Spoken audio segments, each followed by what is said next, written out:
Друзья, наверняка каждый из нас пользуется в быту пластиковыми пакетами, будь то в магазинах, для хранения продуктов дома или для переноски вещей.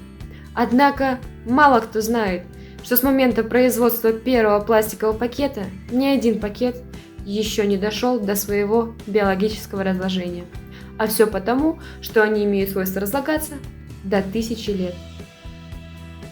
Ежегодно во всем мире используется и выбрасывается несколько миллионов полиэтиленовых пакетов. И это наносит колоссальный вред для нашей экологии. Но что же мы можем сделать? Мы можем отказаться по возможности от пакетов в супермаркетах и сделать выбор в пользу экосумок многоразового использования. Друзья, сделайте правильный выбор. Дорогие друзья, не загрязняйте природу одноразовым пакетом. Ходите все в церковь